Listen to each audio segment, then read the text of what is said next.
Welcome viewers, you're now watching Hornbill TV. 822 seats, nearly 16 crore voters, and one decisive question: what direction is India heading in? If you thought this election would deliver a clear winner across the board, think again. Because yesterday's results across West Bengal, Tamil Nadu, Assam, Kerala and Puducherry tell a different story. A story where one party expands, another survives, and regional forces refuse to back down. The results declared yesterday mark a defining political moment, one that reflects not just electoral outcomes, but shifting voter priorities and emerging power centers ahead of the future contests. This was a high-stakes, high-participation election. The mandate is clear, but also complex. No single party swept all regions, but each major force secured its ground where it mattered the most.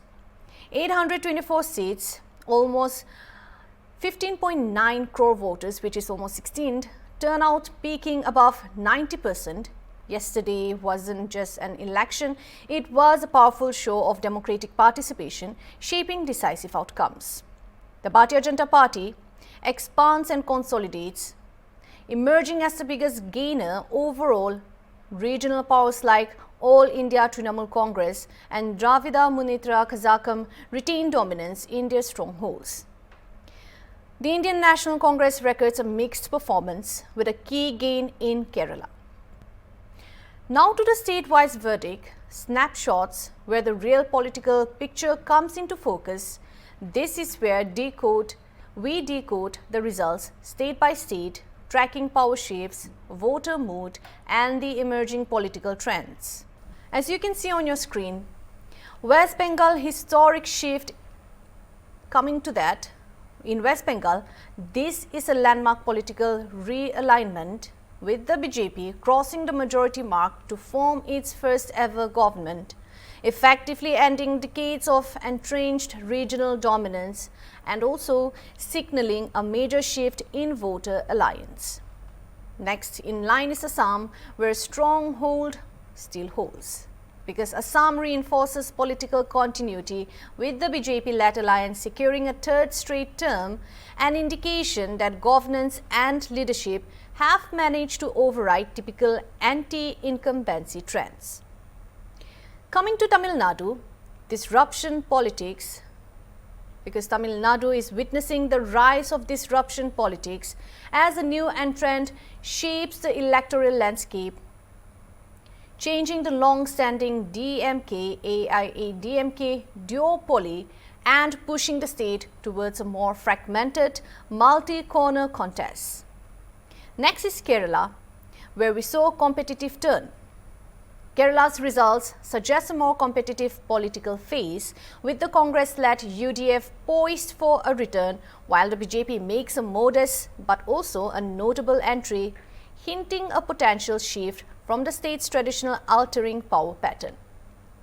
Next is Puducherry, where we saw alliance edge, because in Puducherry, coalition arithmetic once again proves decisive, with the NDA gaining a clear edge, highlighting how alliances continue to be the defining factor in smaller electoral battlegrounds.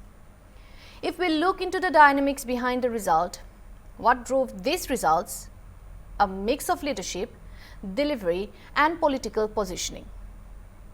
Campaigns were heavily personality-driven, with figures like Narendra Modi anchoring voter confidence and shaping the narrative on the ground, and voters responded strongly to visible governance, defying of welfare schemes, infrastructure growth, last-mile implementation played a decisive role in influencing choices. A divided opposition struggled to present an unified challenge, allowing dominant parties to consolidate vote share and convert it into a clear electoral gain. At the same time, regional identity and local narratives remained powerful, with cultural pride and state-specific issues significantly shaping voter behavior. So put it together, these factors did not just decide winners, they revealed how India is voting today, driven by leadership, delivery and deeply rooted regional sentiment. So what does it mean for the winners now? As for the BJP, it's a clear momentum boost, expanding into a new territory like West Bengal, reinforcing its governance, plus leadership narrative and strengthening cadre confidence on the ground. For regional parties, it signals continued dominance at the state level and a reinforced role as key players in national coalition politics. On the losing side, the picture is more mixed, because for the Congress, gains in Kerala offer some relief, but overall, inconsistency highlights the need for a strategic reset and stronger alliances, while for other opposition forces, the message is urgent: build coalitions or risk being marginalized in direct contests. Looking ahead, these results are set to shape the next electoral cycle, with the BJP likely to accelerate its expansion in the south and also east, regional parties positioning themselves as crucial kingmakers in national politics, opposition unity shifting from an option to a necessity, and campaigns narratives increasingly centered on delivery, leadership and identity politics. Yesterday's verdict was not a uniform wave, it was a strategic redistribution of political power across the regions. Three defining trends stand out: expansion with the BJP making inroads in West Bengal retention as Assam reinforces its political continuity, and disruption with shifting equations in Tamil Nadu and Kerala.